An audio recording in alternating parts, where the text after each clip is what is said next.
दोस्तों स्वागत है आपका एक नए क्लास में। आप चाहे YouTube पे देख रहे हैं या कोर्स में देख रहे हैं, कहीं भी देख रहे हैं मेरे भाई, हम आपको 70 के करीब मोस्ट वांटेड क्वेश्चन करवाने वाले हैं जो पेपर के अंदर 101% आएंगे, उसके बाहर पेपर नहीं आएगा मेरे भाई।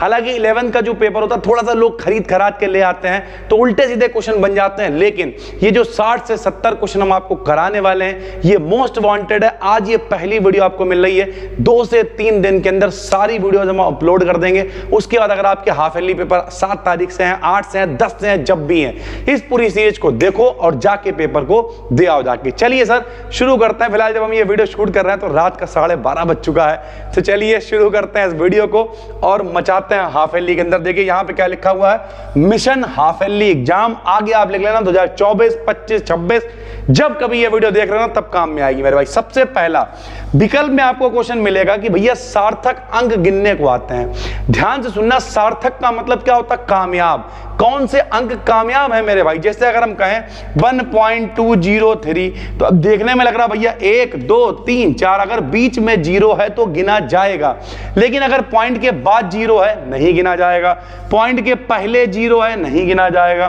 तो इस तरीके से मेरे भाई अगर हम इसमें कहें तो पहले वाले 0 की तो कोई वैल्यू है नहीं, लेकिन इसकी वैल्यू है मेरे भाई। पॉइंट के बाद 1, 2, 3, पॉइंट के बाद वाले 0 नहीं गिने जाते हैं। जैसे हम लिखते हैं भैया 1.0, तो ये 1.0 थोड़ी लिखा हुआ ना हो तो पॉइंट हटा लो, नीचे कितना 1 0 आया, देखो 0 से 0 कट जाएगा, 1 बचेगा।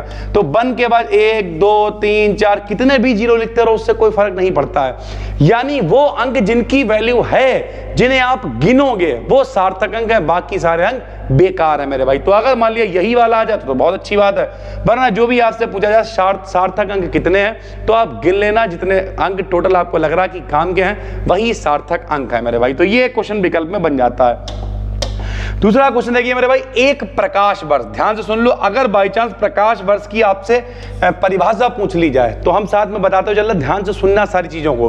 प्रकाश के द्वारा एक वर्ष में चली गई दूरी को प्रकाश वर्ष कहते हैं। ध्यान से सुनिए, प्रकाश के द्वारा एक वर्ष में चली गई दूरी को प्रकाश वर्ष कहते हैं। और प्रकाश एक वर्ष में कितनी दूरी चलता है? तो वो दूरी चलता है मेरे भाई 9.46 गुणे में 10 की घात 15 मीटर मेरे भाई, ठीक है। यानी एक प्रकाश वर्ष का मान होता है 9.46 गुणे 10 की घात 15 मीटर। या फिर अगर कोई गोली भैया 9 रुपए लगभग 40 पैसे की है तो उसे हम लोग लगभग 9.5 को 10 भी मान सकते हैं। तो 10 की घात 15 और एक 10, ये इसे हम लोग लिख सकते हैं 10 की घात 16। तो ये 10 की घात 16 मीटर लिखा हुआ है। 1 किलोमीटर में 1000 मीटर होते हैं। अगर बाई चांस किलोमीटर में पूछ ले तो 10 की घात 16 को 1000 से भाग दे देंगे, 3 0 कैंसिल हो जाएंगे, तो 10 की घात 13 किलोमीटर आ जाएगा। तो एक प्रकाश वर्ष में कितने होते हैं? 10 की घात 13 किलोमीटर। 10 की घात 16 मीटर होता क्या है प्रकाश वर्ष? बताओ। प्रकाश के द्वारा एक वर्ष में चली गई दूरी, प्रकाश एक वर्ष में जितनी दूरी चलता है उसे हम लोग कहते हैं एक प्रकाश वर्ष मेरे भाई। तो ये बहुत इंपॉर्टेंट है, ठीक है। उसके बाद बीमा वाले कुछ क्वेश्चन आपसे पूछे जा सकते हैं। बीमा हम आपको पढ़ा चुके हैं, लेकिन इसके क्वेश्चन आप कैसे बनाओगे ये समझो। देखो भैया, E बराबर आपको HNU दे रखा है और आपसे कह रहा है कि मेरे भाई किसी एक इसकी किसी एक की बीमा बताओ। दे रखा होगा कि भैया यहाँ पे E ऊर्जा है, न्यू आवृत्ति है, H प्लांक नियतांक है, तो कुछ भी नहीं करना है। मान लिया आपसे कह रहा H की बीमा बताओ, तो H को यहीं रहने दो, न्यू को मेरे भाई नीचे भेज दो। E क्या है? ऊर्जा है। ऊर्जा की बीमा क्या होती बताओ? ml² t की पावर -2। न्यू माने क्या है? आवृत्ति। आवृत्ति की बीमा क्या होती है? t की पावर -1। एक t से -1 से एक t क्या हो जाएगा? कैंसिल, एक -1 बचेगा, यानी क्या आएगा? ml की पावर 2 t की पावर -1। ये इसका आंसर हो जाएगा मेरे भाई। यानी आपको जब भी कभी इस तरीके का कुछ दे दे तो आपको बीमा रख देनी है, जो कट रहा है उसे काट देना है और सही आंसर मेरे भाई निकल आएगा। चलिए सर अगला देखिए, ये बहुत ही बेहतरीन सेशन होने वाले हैं जो आने वाली 4, 5, 6, 10 वीडियोस हम अपलोड करने वाले हैं। मौज काट दोगे हाफ ईयरली पेपर के अंदर। ये क्रीम है मेरे भाई, छटा हुआ, इसमें न्यूमेरिकल्स हैं, ठीक है, इसमें शॉर्ट क्वेश्चंस हैं, इसमें लॉन्ग क्वेश्चंस हैं। ये पूरी सीरीज है जिसमें हम आपको लगभग 70 से 100 के करीब क्वेश्चंस देने वाले हैं। चलिए सर अगला देखिए, अगला दे रखा है P बराबर B माइनस का x² अपान में 80। ध्यान से सुनना, एक मेरा डायलॉग सुनो। फिजिक्स में सूत्र तब बनता है जब विमा बराबर होती है। बराबर का मतलब क्या, कहीं अगर लिखा हुआ है a बराबर b plus C plus D, तो a की, b की, c की, d की, सबकी मेरे भाई विमा बराबर होनी चाहिए। अब देखना कैसे हम लोग करेंगे। जैसे यहां देखो ये लिखा हुआ है b माइनस एक्स स्क्वायर, तो प्लस माइनस जब भी चल रहा होगा इसका मतलब वहां पे विमा बराबर होनी चाहिए। तो अगर प्लस माइनस चल रहा है तो इसका मतलब b और एक्स स्क्वायर की विमा बराबर होगी। तो हमने b और को बराबर किसके रख दिया, एक्स स्क्वायर के। x क्या है, दूरी है, दूरी की विमा क्या होती है, l। स्क्वायर चल रहा, क्या चलने देंगे, स्क्वायर, यानी b बराबर क्या आ जाएगा मेरे भाई, l की पावर 2।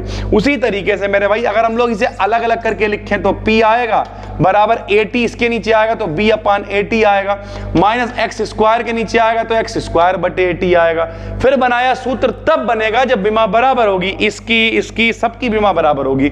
हमें किसकी चाहिए, a और b की विमा चाहिए है, b की हम निकाल चुके हैं, तो अब हम किसकी निकालेंगे, a की। मान लिया हमने इसे इसके बराबर, किसी के बराबर, इसके रख लो, इसके किसी के बराबर रख दिया, इसके बराबर रख दिया हमने, ठीक, क्योंकि इसमें b का इस्तेमाल नहीं हो रहा है। अब क्या करा भैया, देखो बराबर रख लिया, p क्या है, दाब है, दाब की विमा, दाब बराबर क्या होता है, बल बटे क्षेत्रफल, तो बल बटे क्षेत्रफल क्या होता है, विमा ml की पावर -1 t की पावर -2। एक्स स्क्वायर क्या है मेरे भाई, x क्या है, दूरी, तो l स्क्वायर हो गई, नीचे a रहेगा, समय क्या है t, तो t रख दी मेरे भाई। इन सबको हम लोगों ने हल कर लिया, विमा कितनी आएगी, a बराबर m की पावर -1, l की पावर 3 और t आ जाएगी मेरे भाई। तो ये बहुत इंपॉर्टेंट है, ठीक है।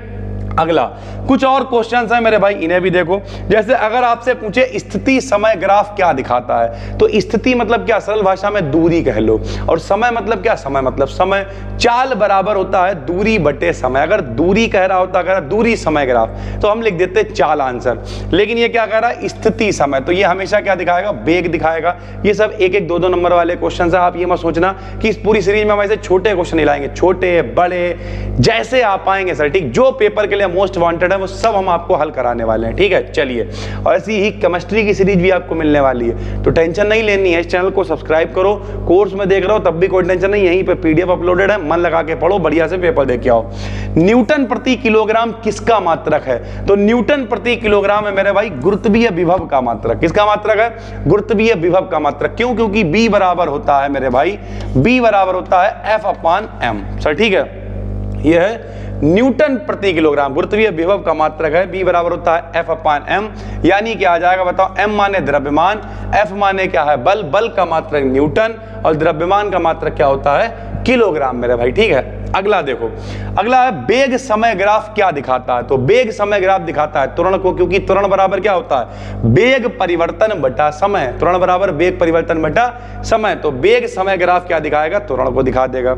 आपसे एक नंबर में पूछ सकता है निरपेक्ष त्रुटि क्या होती है, तो जब भी कभी हम लोग प्रैक्टिकल करते हैं, तो प्रैक्टिकल करते समय मान लिया g का मान 9.8 होता है, अरे हटाओ, मान लिया इसकी जो लंबाई है वो मान लिया 10 सेंटीमीटर है, लेकिन हमने इसे नापा तो वह 9 आ गई, तो ये जो अंतर आता है, जैसे हम कहते हैं आपकी सापेक्ष हम ज्यादा गोरे हैं, आपके सापेक्ष हम ज्यादा स्मार्ट हैं, अच्छा बुरी लग गई, कोई बात नहीं, हमारे सापेक्ष आप कम स्मार्ट हो, ऐसे करके होता, तो तुलना हो रही है ना। तो जितना भैया हमने मान प्रैक्टिकल से निकाला है वो, और जो ओरिजिनल मान है वो, इन दोनों की जब तुलना करेंगे उसे हम लोग कहते हैं निरपेक्ष त्रुटि। क्या कहते हैं, निरपेक्ष त्रुटि, ठीक है भाई। उसके बाद आपसे पूछ सकता है एक समान त्वरण क्या होता है, ये सब 1-1, 2-2 नंबर में क्वेश्चन बनेंगे। तो भैया त्वरण होता क्या, वेग परिवर्तन की दर को त्वरण कहते हैं। तो अगर समान समय में समान वेग में परिवर्तन हो रहा, पता चल रहा है कि इतने इतने समय के बाद आप प्रेडिक्ट कर सकते हो कि हर 5 सेकंड के बाद इतना वेग बढ़ रहा है, हर 5 सेकंड के बाद इतना बढ़ रहा है, तो हमने लिखा समान समय अंतराल में वस्तु के वेग में परिवर्तन को एक समान त्वरण कहते हैं। इसका मात्रक मीटर प्रति सेकंड स्क्वायर होता है। तो ये आपको पता होना चाहिए, त्वरण का मात्रक तो मीटर प्रति सेकंड स्क्वायर होता ही है, लेकिन अगर समान समय में वेग में परिवर्तन हो रहा है तब उसे कहेंगे एक समान त्वरण मेरे भाई, ठीक है। उसके बाद एक क्वेश्चन मेरे भाई ये देख लो, इस क्वेश्चन में क्या आएगा ध्यान से समझना। इस क्वेश्चन में क्या होता है, आपसे मान लिया उन्होंने दे रखा a वेक्टर बराबर b वेक्टर प्लस का c वेक्टर, ठीक। आपको मान दे दिया कि भैया a का मान 5 है, b का मान 4 है, सी का मान 2 है और ए और सी के बीच का कोण, ध्यान से सुनना मेरे भाई, जिनके बीच का कोण निकालना होता है हमेशा उन्हें एक साइड कर लेते हैं। तो हमने क्या करा, सी को इधर ले आए। एक साइड क्यों कर लिया, क्योंकि ए और सी के बीच का कोण पूछ रहा, जिनके बीच का कोण निकालना हो उन्हें एक साइड कर लो। तो ए और सी को हमने एक साइड कर लिया। जब एक साइड कर लेते हैं तो उनकी स्वतः डॉट गुणा कर देते हैं। देखना भैया, इधर वाले की ए माइनस सी की ए माइनस सी से डॉट गुणा कर दी, देखते रहो, और बी की हम लोगों ने मेरे भाई बी से डॉट गुणा कर दी। जब डॉट गुणा करेंगे तो बताओ ब्रैकेट खुलेगा, ए की ए से, किसी की उसी से डॉट गुणा स्क्वायर के बराबर होती है। तो ए की ए से गुणा होएगी ए स्क्वायर आएगा, ठीक। ए की सी से गुणा आएगी माइनस का ए डॉट सी आएगा, सी की ए से होएगी माइनस का सी डॉट ए आएगा, और माइनस माइनस प्लस का सी स्क्वायर आएगा, बराबर में बी स्क्वायर आएगा। ध्यान से देखते रहना मेरे भाई, इस तरीके से हम लोगों ने मान रख दिया। अब हमें चाहिए क्या, ए और सी के बीच का कोण चाहिए। तो ए डॉट सी को एक साइड रहने दो। देखो भैया, ए डॉट सी हो चाहे सी डॉट ए हो, पढ़ा चुके हैं, दोनों को हम लोग एक साथ लिख सकते हैं। क्यों, अदिश राशि है। तो ये दोनों क्या हो जाएंगे, ए डॉट सी 2 ए डॉट सी हो गए माइनस के, इन्हें भेज दिया उधर, ये होगा प्लस के 2 A dot C. B square उधर चल रहा था उसे इधर ले आए, तो आया a square plus c square minus b square. A dot c का भैया फार्मूला खोलेंगे, जब भी कभी डॉट हटाते हैं कॉस थीटा लगाते हैं। डॉट हटा दिया, कॉस थीटा लगा दिया, क्या हो गया 2ac कॉस थीटा। 2 कहां आ जाएगा, नीचे, ac भी कहां आ जाएगा, नीचे। A square c square, a b c के मान दे रखे हैं। ए का मान 5 है तो 5 का स्क्वायर 25 हो गया। सी का मान 2 है, 2 का स्क्वायर 4 हो गया। बी का मान 4 है, 4 का स्क्वायर 16 हो गया। ऐसे करके हमने मान रख दिया। इसे भैया हल करा, जब इसे हल करा तो ऊपर घटाएंगे, 25 4 29 में जाएगा 13, कॉस थीटा बराबर 13/20 बचा। थीटा कॉस को उधर भेज देंगे तो थीटा बराबर जाएगा कॉस इनवर्स 13/20। अब सरल भाषा में समझो, ये क्वेश्चन बहुत इंपॉर्टेंट है। जब भी कभी पेपर में कोण निकालने को कहे तो ए बी सी डी जो दे रखा हो, जिनके बीच का कोण आपसे निकालने को कहेगा उन्हें आपको एक साइड कर लेना है, बचे हुए लोगों को दूसरी साइड कर लेना है। स्वतः डॉट गुणा कर देनी, स्वतः का मतलब उसी की उसी से गुणा कर देनी है। जब आप उसी की उसी से मेरे भाई गुणा कर दोगे तब क्या होगा भैया, हल होगा कि ए बी सी के मान निकल आएंगे। जो मान आपको दे रखे हो वो मान रख देने हैं, थीटा का मान आराम से निकल आएगा। इस तरीके के अभी हम आगे और भी सवाल प्रैक्टिस कराएंगे आने वाली सीरीज में, लेकिन फिलहाल उसके बाद संरक्षी और असंरक्षी बल क्या होते हैं ये आपसे पूछा जाता है। तो मेरे भाई बिल्कुल सरल भाषा में बता रहे हैं, ऐसे बल जो पहले और आखिरी की स्थिति पर निर्भर करते हैं। मान लिया कोई व्यक्ति चंडीगढ़ में बैठा हुआ, तो यहां हम शाहजहांपुर और चंडीगढ़ से सिर्फ मतलब है, बीच में क्या है उससे कोई मतलब नहीं है, तो वो संरक्षी बल है। और ऐसे बल जो बीच के रास्ते पे भी निर्भर कर रहे हैं कि भैया चंडीगढ़ से आप किधर से आओगे, कौन से रास्ते से होकर शाहजहांपुर में मिलने आओगे, तो उसे कहते हैं असंरक्षी बल। जैसे जब किसी वस्तु के द्वारा किया गया कार्य उसकी प्रारंभिक तथा अंतिम स्थिति पर निर्भर करता है, यानी यहां और वहां पर सिर्फ निर्भर कर रहा है, तब उसे संरक्षी बल कहते हैं। और अगर बीच के रास्ते यानी कार्य बीच के पथ पर भी निर्भर करता है, मतलब रास्ते पर भी निर्भर कर रहा है, रास्ते पर निर्भर करता है भी नहीं, रास्ते पर ही निर्भर कर रहा है, तब उसे हम लोग क्या कहते हैं, असंरक्षी बल कहते हैं। कंजर्वेटिव और नॉन कंजर्वेटिव फोर्सेस, मेरे भाई ये भी बहुत इंपॉर्टेंट है। सारे क्वेश्चन वो आपके लिए लेके आए छाट छाट के, जो ब्रह्मास्त्र हैं। उसके बाद अभिकेंद्र बल क्या होता है, सुनो। मैदान में गए, खूंटा गाड़ा, गैया बांधी, गैया ने व्रत के पथ पर गति करना शुरू कर दी। भैया मेले में गए, वहां पे मौत का कुआं था, मोटरसाइकिल अंधाधुंध घूम रही थी, पृथ्वी सूर्य के चारों तरफ चक्कर लगा रही थी, इलेक्ट्रॉन नाभिक के चारों तरफ चक्कर लगा रहे थे। जब ये सब हो रहा था तो ये सब क्यों हो रहा था, अभिकेंद्र बल के कारण। बाल्टी उठा लाए, बाल्टी लेके आए मेरे भाई, और उसमें पानी था, ऐसे ऐसे करके घुमाए लगे, पानी गिरा ही नहीं, पानी नहीं गिरा, अभिकेंद्र बल के कारण। साइकिल लेके आए, ऐसे करके मुड़ गए, ऐसे क्यों मुड़ रहा, क्योंकि जब ऐसे घूमोगे तो अभिकेंद्र बल के कारण। तो ऐसे जितने क्वेश्चन आए, मोड़ पे भैया ट्रेन की जो रेन की क्या बोलते हैं, ट्रेन की पटरी है थोड़ी सी ऊंची रखते हैं, क्यों, क्योंकि भैया जब ट्रेन घूमेगी तो अभिकेंद्र बल मिलेगा, आराम से वो घूम जाएगी। तो अभिकेंद्र बल क्या होता है, जब कोई वस्तु किसी बिंदु को केंद्र मानकर उसके चारों ओर वृत्तीय पथ पर गति करती है, वृत्त के पथ पर गति करती है, तब उसकी गति में एक त्वरण उत्पन्न होता है जिसे अभिकेंद्र त्वरण कहते हैं, और लगने वाले बल को अभिकेंद्र बल कहते हैं। मेरे भाई मोस्ट इंपॉर्टेंट, इसकी दिशा हमेशा कहां होगी, केंद्र की तरफ, केंद्र से ऑपरेट हो रहा है। यहां से कोई भी चीज पकड़ो और घुमाना शुरू कर दो मेरे भाई, लो इसे पकड़ा, घुमाना शुरू कर दिया, वृत्त के पथ पे घूम रहा है, केंद्र से ऑपरेट हो रहा है, इसलिए इसे क्या कहते हैं, अभिकेंद्र बल। फार्मूला सुनो, इसका फार्मूला लिखने को आ सकता है, हम प्रूवमेंट भी आपको कराएंगे। फार्मूला होता है F = mv² / r। याद करो, अभिकेंद्र बल का formula mb square upon r, mb square upon r, mb square upon r, हम b square upon r, mb square upon r, F बराबर mb स्क्वायर बटे r। मेरे भाई b बराबर r ओमेगा आपको प्रूव करवा चुके हैं, यहां रखेंगे b बराबर r ओमेगा, स्क्वायर है तो r स्क्वायर ओमेगा स्क्वायर, एक r से एक r कट जाएगा, फार्मूला आएगा F बराबर mr ओमेगा स्क्वायर। काय का फार्मूला है? अभिकेंद्र बल का फार्मूला है, मोस्ट इंपॉर्टेंट है, पेपर में आपको मिल सकता है। उसके बाद देखो, मोड़ पर रेल की पटरी कुछ ऊंची क्यों रखी जाती है? अभी बता रहे, जब पटरी थोड़ी सी ऊंची होगी मोड़ पे तो ट्रेन को मुड़ते समय अभिकेंद्र बल मिल जाएगा और ट्रेन आसानी से मुड़ जाएगी मेरे भाई, ठीक है। उसके बाद कार्य ऊर्जा प्रमेय क्या होती है? बहुत आसान और पेपर के लिए लॉन्ग में आ सकती है, मोस्ट इंपॉर्टेंट है, ध्यान से सुनो भैया। कार्य ऊर्जा प्रमेय क्या होती है? देखो ये क्या है, मान लिया ये कोई सरफेस है, इस पे एक बॉक्स रखा हुआ था जिसका द्रव्यमान कितना है m, ध्यान से सुनते रहना।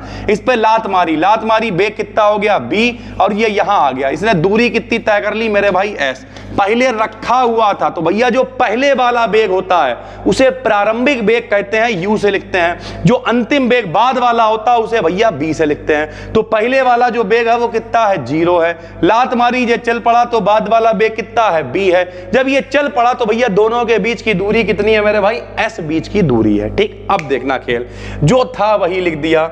माना कोई पिंड जिसका द्रव्यमान m है, एक क्या हुआ? रुका हुआ है, इस पर F बल लगाने से a त्वरण उत्पन्न हो जाता है। सबको पता है फार्मूला क्या होता है, बताओ भाई। फार्मूला होता है बल बराबर द्रव्यमान गुणे त्वरण। यहां से a का मान निकाल लिया F बटे में m मेरे भाई, क्या निकाल लिया? F बटे में m। त्वरण बराबर बल बटे में द्रव्यमान हो गया। अब सबको पता है कार्य बराबर बल गुणे विस्थापन होता है, सुनते रहना। इस बल के द्वारा पिंड पर किया गया कार्य W, तो कार्य बराबर क्या होता है? बल गुणे विस्थापन। कार्य बराबर बल गुणे विस्थापन। यहां से S का मान निकालेंगे तो S बराबर क्या आ जाएगा? W बटे F, ठीक। ये दोनों मान हमने निकाल लिए। देखो आपके पास PDF होगी, आराम से देखना बैठ के। दोनों मान हमने निकाल लिए और हमने क्या करा? गति का जो तीसरा समीकरण है, गति के 3 समीकरण होते हैं भैया, बोलो 9th क्लास में पढ़े हुए, क्या होता है बताओ? B बराबर U प्लस AT। दूसरा बताओ S बराबर UT plus half AT square. तीसरा बताओ B स्क्वायर बराबर U स्क्वायर प्लस 2as, ये होता है मेरे भाई। तीसरा वाला समीकरण हमने लगा दिया। b स्क्वायर ऐसे रखा, u का मान 0 है क्योंकि भैया पहले रुका हुआ था डब्बा, बाद में लात मारी है। 2 रख दिया। a का मान अभी ऊपर निकाला f बटे m, s का मान w बटे f निकाला, f से f कैंसिल हो जाएगा, क्या बचेगा? 2m, m ऊपर ले जाएंगे 2 नीचे, तो w बराबर आएगा हाफ mb स्क्वायर। w माने क्या है? कार्य है। हाफ mb स्क्वायर क्या होती है? गतिज ऊर्जा होती है। यानी किसी भैया अगर डब्बे को तुम्हें चलाना है तो उसे गतिज ऊर्जा देनी पड़ेगी, उतना कार्य करना पड़ेगा, यानी किया गया कार्य ऊर्जा के बराबर होता है, वो डब्बा चल पड़ेगा। मेरा यही लिख दिया है। अतः वस्तु को विराम से गति में लाने के लिए किया गया कार्य उसकी गतिज ऊर्जा के बराबर होता है मेरे भाई, ठीक है। उसके बाद सीमांत घर्षण के नियम है, ये भी ब्रह्मास्त्र हैं, इन्हें भी अगर आपने छोड़ा तो मेरे भाई भुगतना पड़ सकता है। देखो भैया यहाँ पे सीमांत घर्षण के नियम मोस्ट वांटेड। पहले तो घर्षण क्या होता है देखा होगा बचपन में मेरे भाई, चौतरा होता था। चौतरे में जो चिकना चौतरा होता था खूब फिसलते थे बढ़िया करके, ना चप्पल टूटती थी ना पैंट फटती थी। लेकिन फिर लोग क्या करते थे? मौरंग डाल के जो क्या नाम खुरदरा करवा देते थे चौतरे को। फिर आदमी को भैया या तो पैंट फट जाती थी या फिर चप्पल टूट जाती। तो जो खुरदरापन होता है उसे कहते हैं घर्षण बल। आप साइकिल चलाते हो, पैडल नहीं मारते हो, फिर भी साइकिल रुक जाती है क्योंकि सड़क के बीच में मेरे भाई घर्षण बल लग रहा है, गुरुत्वाकर्षण बल तो लग ही रहा है सर, ठीक है। तो सीमांत घर्षण बल के 3 नियम होते हैं। पहला नियम, घर्षण बल का मान तलों की प्रकृति पर निर्भर करता है। प्रकृति मतलब कि अगर खुरदरा है या चिकना, साइज से मतलब नहीं है। खुरदरा ये चिकनेपन पर, अर्थात तल के खुरदरे या चिकनेपन पर निर्भर करता है, आकार पर नहीं। आकार से कोई मतलब नहीं है। चिकना ज्यादा है, घर्षण बल का मान कम हो जाएगा, घर्षण बल का मान बहुत कम हो जाएगा। खुरदरा ज्यादा है, घर्षण बल बहुत ज्यादा लगेगा मेरे भाई। सीमांत घर्षण बल सदैव पिंड की गति की विपरीत दिशा में कार्य करता है, हमेशा विपरीत दिशा में लगेगा।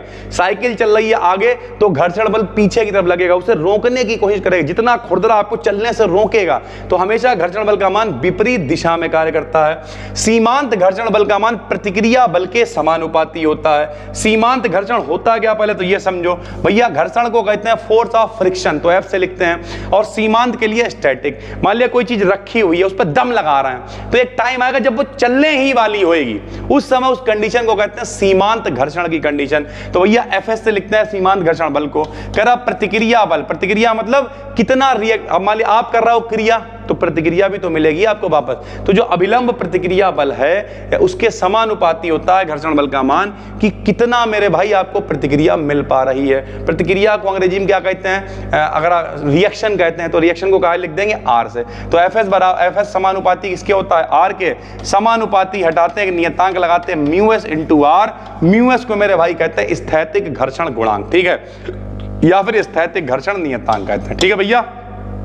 तो 3 नियम सीमांत घर्षण के हैं, ये भी आपको पता होना चाहिए, तीनों मोस्ट इंपॉर्टेंट। लगभग हमने इसमें 15 के करीब क्वेश्चन पढ़ लिए। आपको 5 वीडियोस, हम 5 से 6 वीडियोस देंगे, यानी लगभग 80 से 90 के करीब क्वेश्चन कराने वाले हैं। मन लगा के पढ़ो। कोर्स में देख रहे हो, नीचे आपको यहीं पे PDF नोट्स नाम का फोल्डर है, उसमें जाके आप देख सकते हो। और वरना अगर आप यूट्यूब पर देख रहे हो तो यही प्लेलिस्ट बनी हुई है, डेली इंतजार करना, बेहतरीन से बेहतरीन कॉन्टेंट आपके लिए लेके आ रहे हैं। हम मिलते हैं आपसे एक और वीडियो में, तब तक के लिए धन्यवाद, थैंक यू। और इसकी PDF अगर आपने यूट्यूब पर ये वीडियो देखी है तो मिलेगी Telegram BD Academy 11th and 12th पे। थैंक यू भाई, धन्यवाद।